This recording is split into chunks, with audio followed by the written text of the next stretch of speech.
Okay, so as I told you, the most important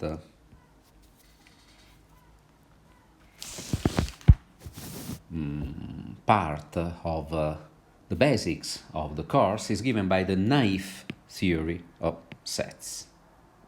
Okay? Naive set theory.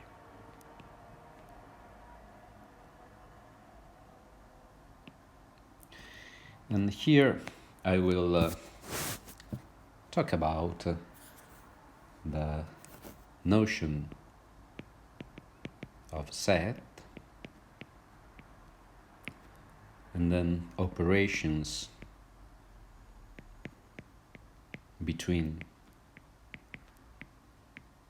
sets, and then I will also give you the notion of applications or maps or functions, which is the most used words that you already know, functions between sets. Okay? So, what is a set? It is very difficult to define a set. It is possible to do that, but then you go out from what is called the naive theory of set. In naive theory of set,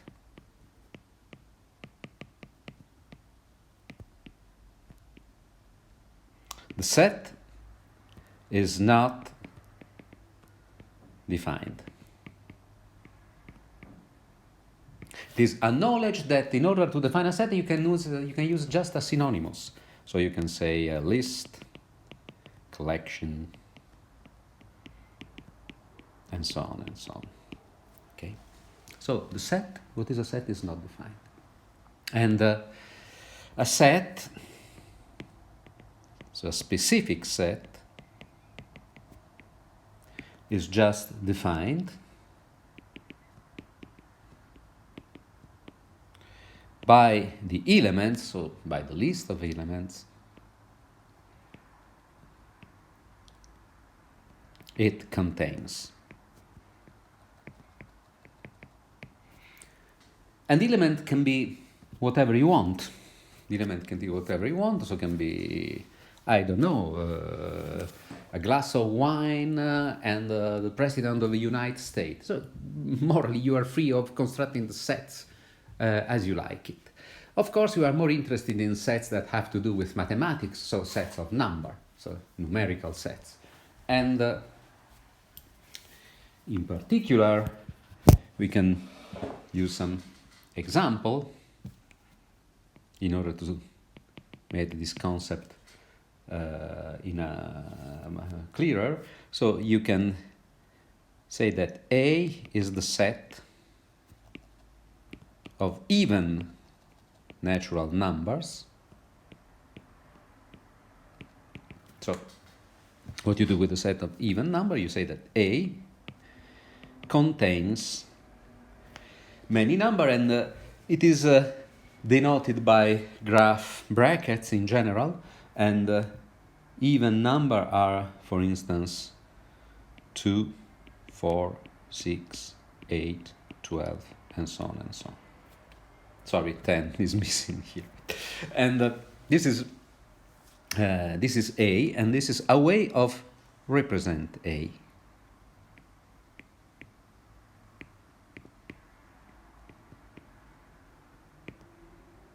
Just giving the list between graph brackets. Of course, this is not very efficient because the list can be very long, and because sometimes you have to make recourse to these dots, and dots are not a correct, rigorous mathematical symbol, so better not to use them, and then we will study a way to avoid dots. So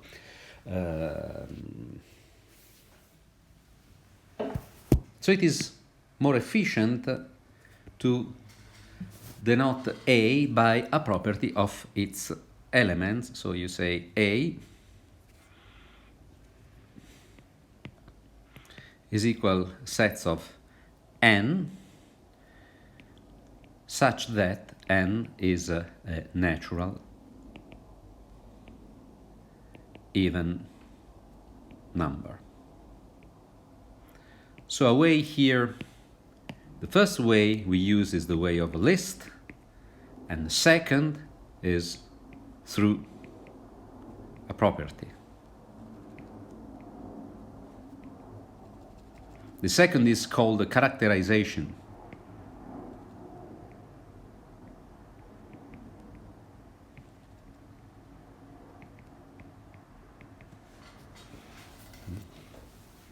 So this is quite an important way to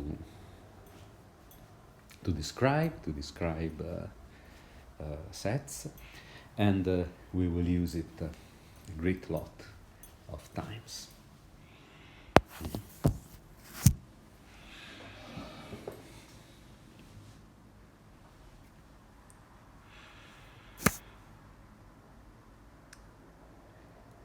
And another notation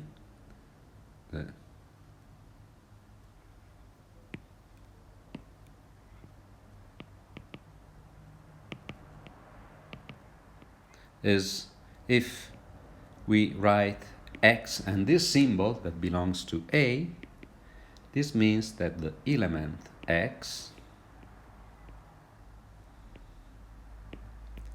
belongs to the set A. This is the notation. And another notation is A, and then there is this symbol B, and in this symbol can be also this or also this. I will not use it for ecological reasons, so cancel it. Means that A is contained, set A is contained in the set B. Here A and B are sets, not elements.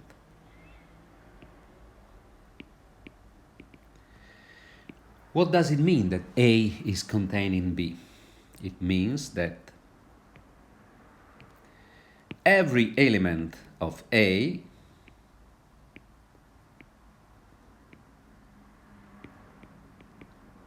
is an element of B.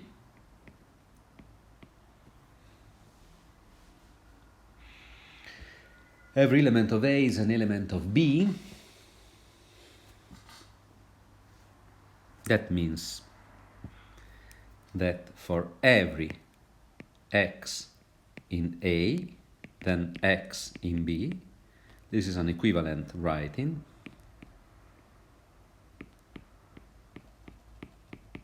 Or another equivalent writing is if x is in A, then x is in B. Okay? All this definition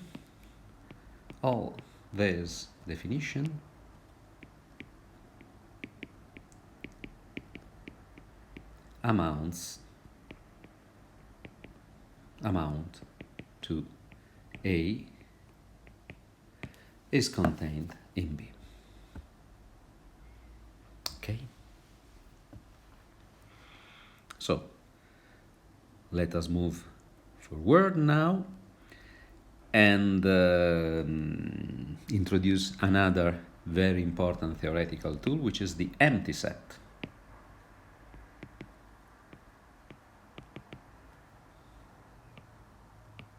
Here is the empty set.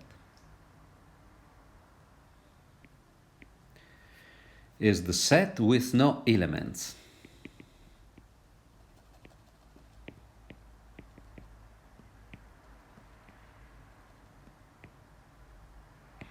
Now let me give you a strange, somewhat strange input, which is the following. So let A, this is a comment.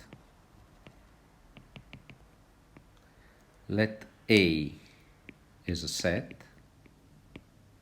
then the empty set is a subset of A. This can sound quite strange, but we can prove it.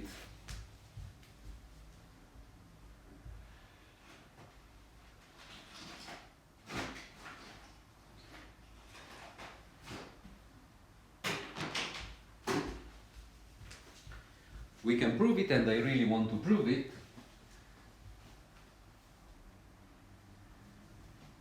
Because it gives us the so-called ex falso quodlibet. It is an application, simple application of ex falso quodlibet. And so, indeed,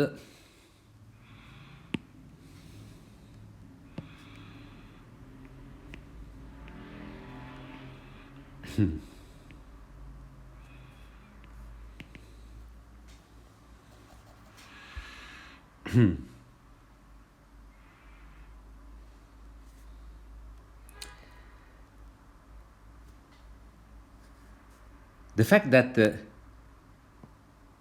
empty set is a subset of A means that if X belongs to the empty set, then X belongs to A.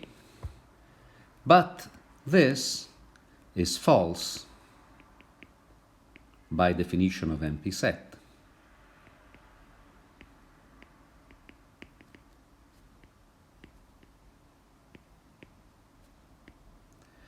And since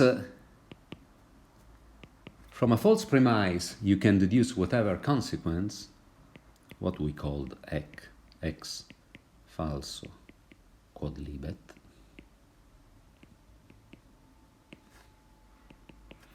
we conclude that this proposition that I denote by asterisk is true.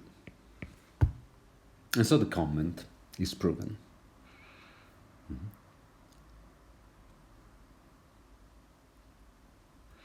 So in particular, this is nice to stress, we have in particular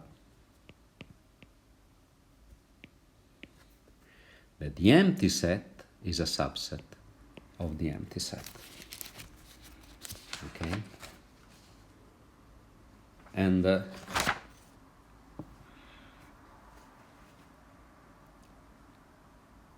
so, as an exercise, first exercises I can give you.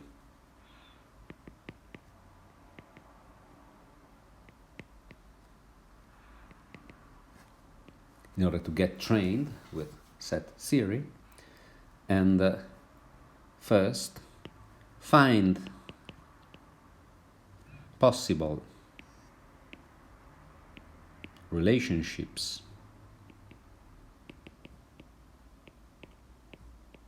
of inclusion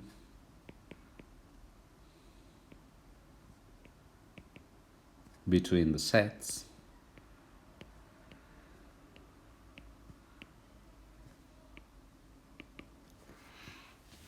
A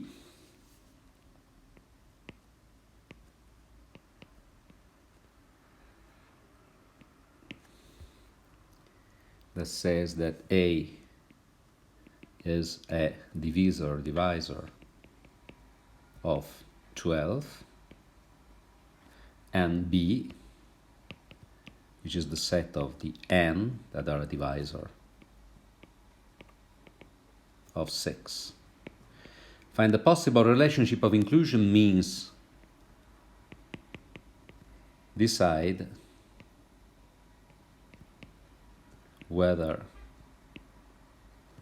A is a subset of B or B is a subset of A, or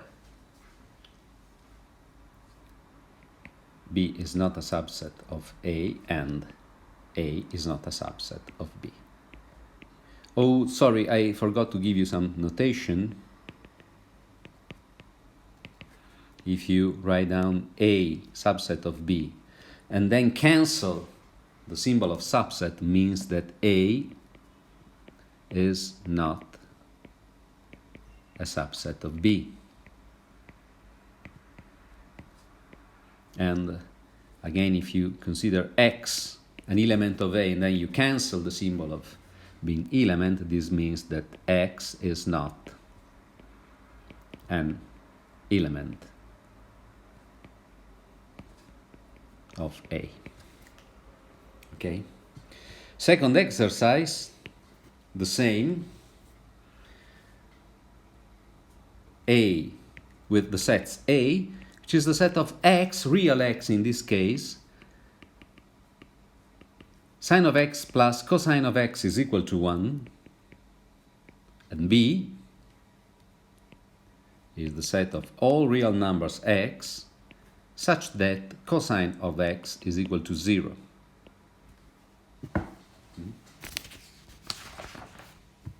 Okay? And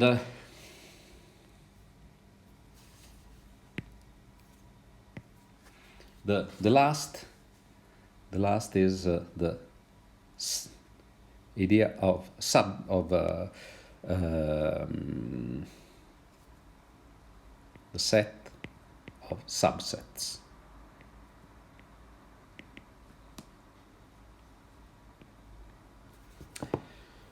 So the set of subsets is the following way. First, if A is contained in B, then one can say that A is a subset of B. This is very simple, very natural.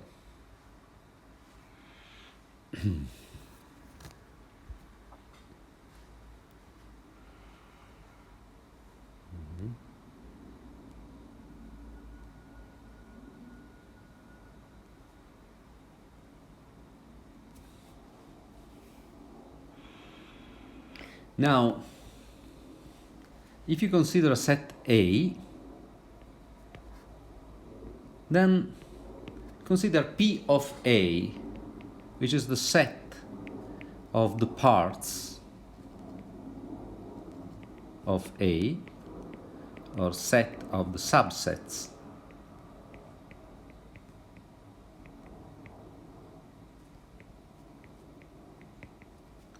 and this is the set of all B, sets B, such that B is a subset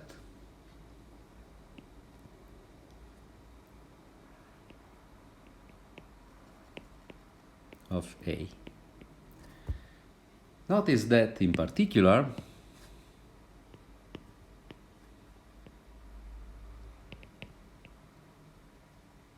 the empty set is a subset of A, so it belongs to P of A, and the set itself A is P of A. Okay? They are these two sets because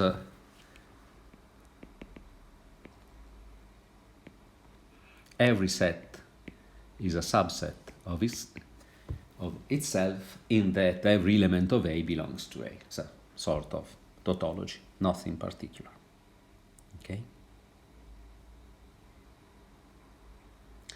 And again, an example.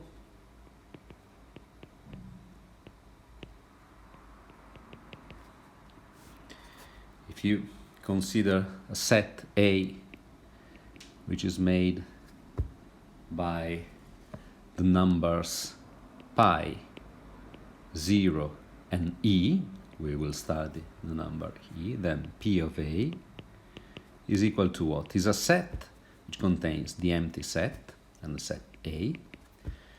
Then it contains a set with the only pi, set with the only 0, a set with the only E, then a set of pi and 0, then pi and D, and then 0 and D.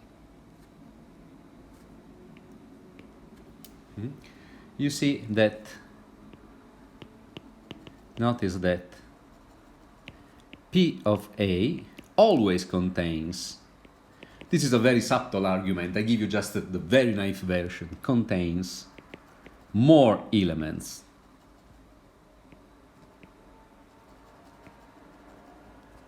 than A. This is very important. It will be important next week when we talk about the hierarchy of the infinity. Okay, this is the first part, and then let us go to the operations between sets.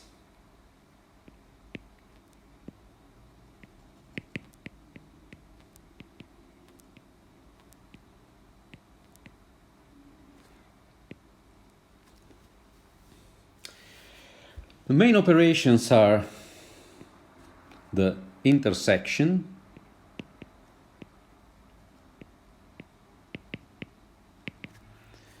the definition is the following: A intersection B is the set of all element X such that X is an element of A and X is an element of B.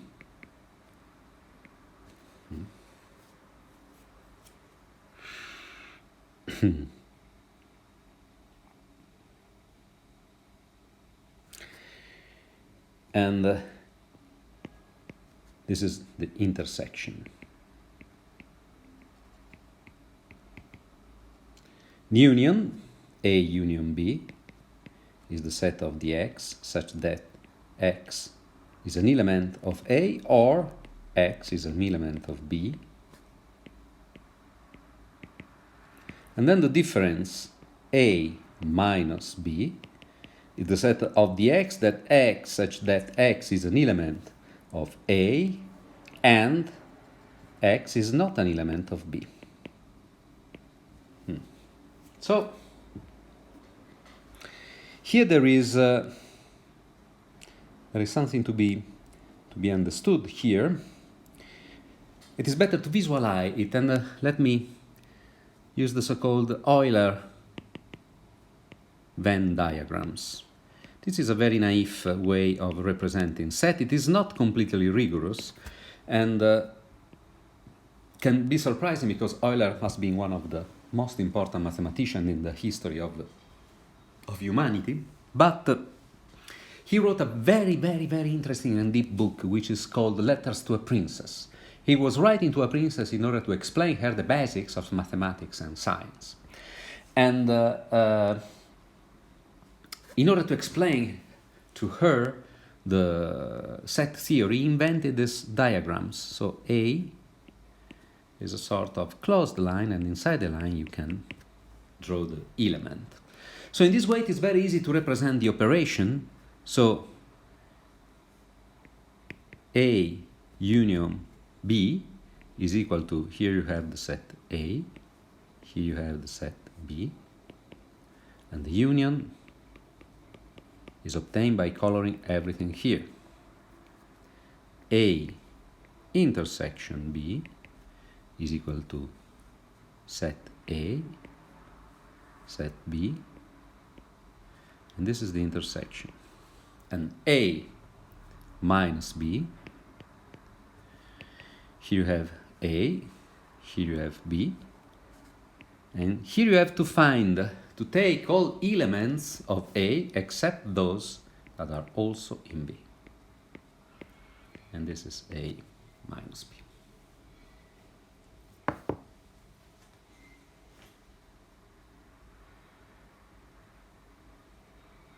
So here are the diagrams.